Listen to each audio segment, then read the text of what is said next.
This is the thing. Prepare cash book from the following transactions of Tata Chand for the month of January 2014. 2014 January 1st commenced business with 2,50,000. Commenced business with 2,50,000. Then bought January 1st bought furniture that is for 30,000. And 2014 January 2nd bought goods for cash 80,000.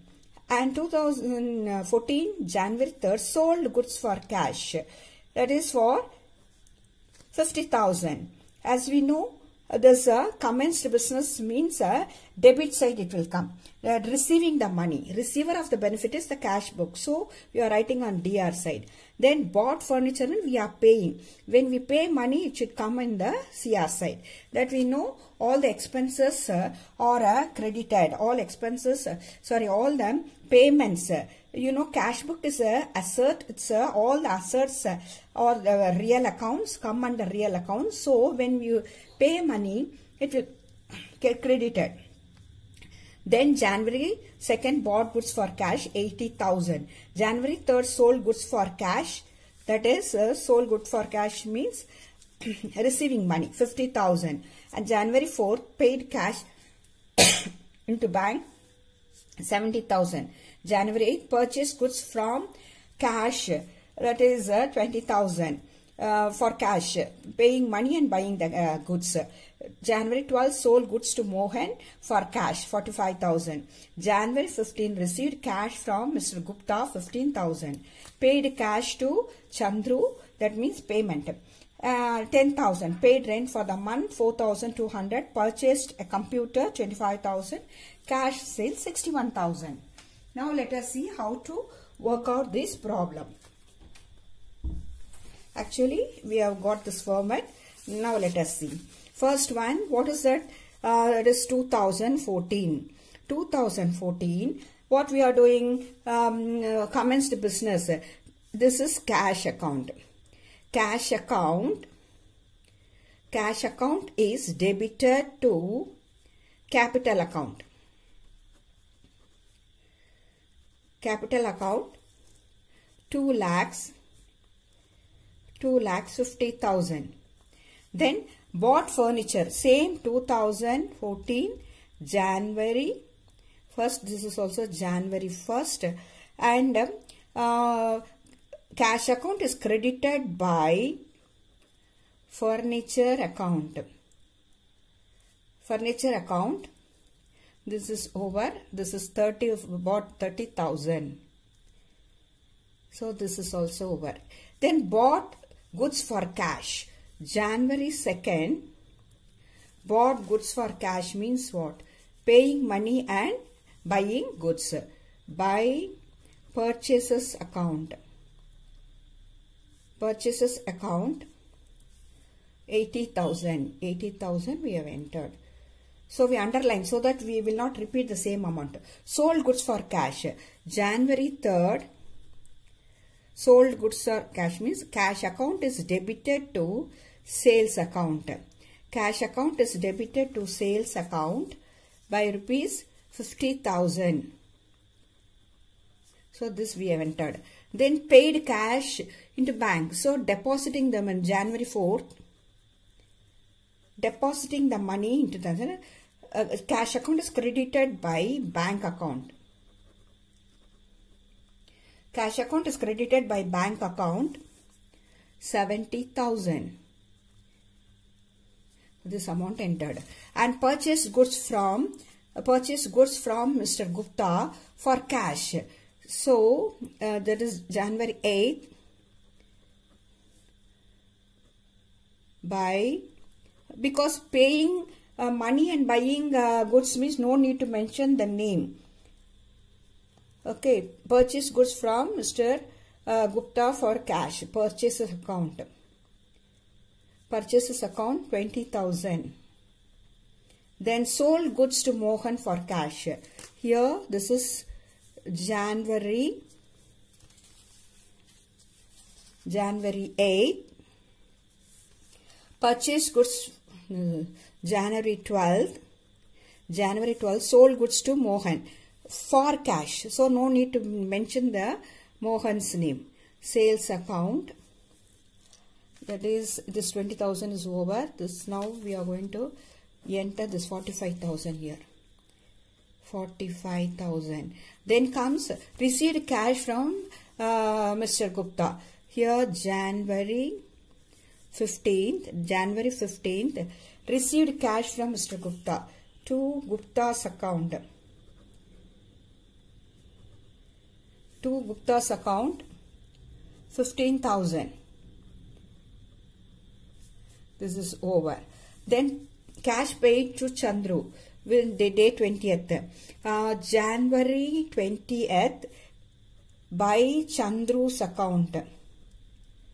Chandru's account, 10,000. This is entered. Then paid rent for the month. January 21st by rent account. By rent account, how much we paid? 4,200. Then purchased a computer. January 25th, computer by computer account. 25,000. Then cash sales. January 30th to cash account is debited to sales account. 61,000. Here 25,000 we entered. 61,000 also we entered. Now we have to find out the total.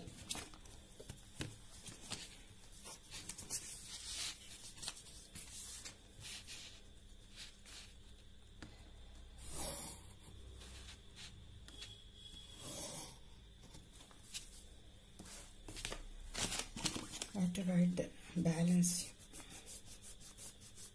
First we write the balance. What's the total? Let me find out, check out the total. 25,000 debit side 2,50,000. 2,50,000 plus 50,000, 3 lakhs. 3,45,000, 3,50,000, 3,60,000 and 4,21,000. This total is 12,21,000. And now let us see this credit side total. 1,10,000, 1,80,000, 2 lakhs, 2,10,000, 2,14,200, 2,14,200 plus 25,000. Plus 25,000 comes here 932. That means 2,39,200. 2,39,200. Now let us check out this total. Okay. To debit side 4,21,000. Credit side 2,39,200. Now find out the difference. 1,8,1. So now January 31st by balance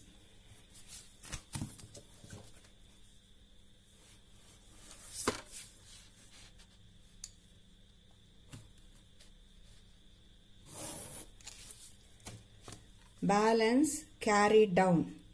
Balance carried down. How much? 1,81,800. Now the total comes 4,21,000. The total. So debit side total is greater than the credit side total. So the balance brought down for the next month will be on the debit side. So here February 1st to balance brought down 1,81,800.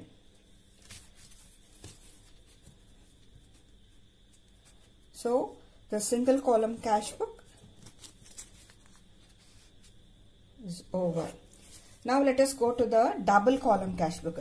Single column cash book is nothing but just like the ledger account, cash ledger, debit side and credit side, all the receipts we are going to write on the DR side, all the payment we are going to write on the CR side. And we have to total. We know from this total, we know this is the greater. Debit side is the greater, having 4,21,000, and credit side total is 2,39,200. From this, if you we'll get the difference of 1,81,800. Now we have to close this account. Now let us go to the next one. This total we have to check once again. Okay. Then let us go to the next one, which is called the double entry bookkeeping system. Double entry bookkeeping system will take a limited number of transactions in order to finish our work. Prepare the double entry bookkeeping system. Prepare double column cash book from the following transactions in the books of Ratan for the month of March 1st, 2014. Here 2014 March 1st, balance of cash in hand 25,000, March 2nd cash purchases 10,000, wages paid 400, cash received from Mahesh, allowed him discount. Now we are going to, what is special about double column cash book is we are entering one extra column which is called the discount column. When you receive the money only, you can allow. So when you receive the money only, you can allow the discount to the third parties. That means the people, those customers are outsiders. Here cash received is 5,900, discount allowed is 100. Total 6,000 transaction. They have received only, the business received only 5,900. The 100 is the discount. March 7, salaries paid 2,000. Goods purchase goods for cash 6,000, and only cash transaction should be entered in the cash book. Credit transaction will be taken to the cash purchase in the purchase day book. Credit purchase in the purchase day book, cash purchase in the cash book. Like that, credit sales in the sales day book, cash sales in the cash book. Now let us see, purchased goods for cash, paid to John, discount allowed by him. That means we received the discount. Business received the discount. Paying to John only 8,000, 9,800, discount allowed by him. John is allowing means we are receiving the discount of 200. And at March 30th, paid rent to the landlord 5,000 rupees, received from Mahesh in full settlement of rupees 2,000. We have to receive, means business have to receive from Mahesh 2,000, but they received only this much, means the difference, that is 150, is a discount allowed by the company. Now let us do the postings in this book.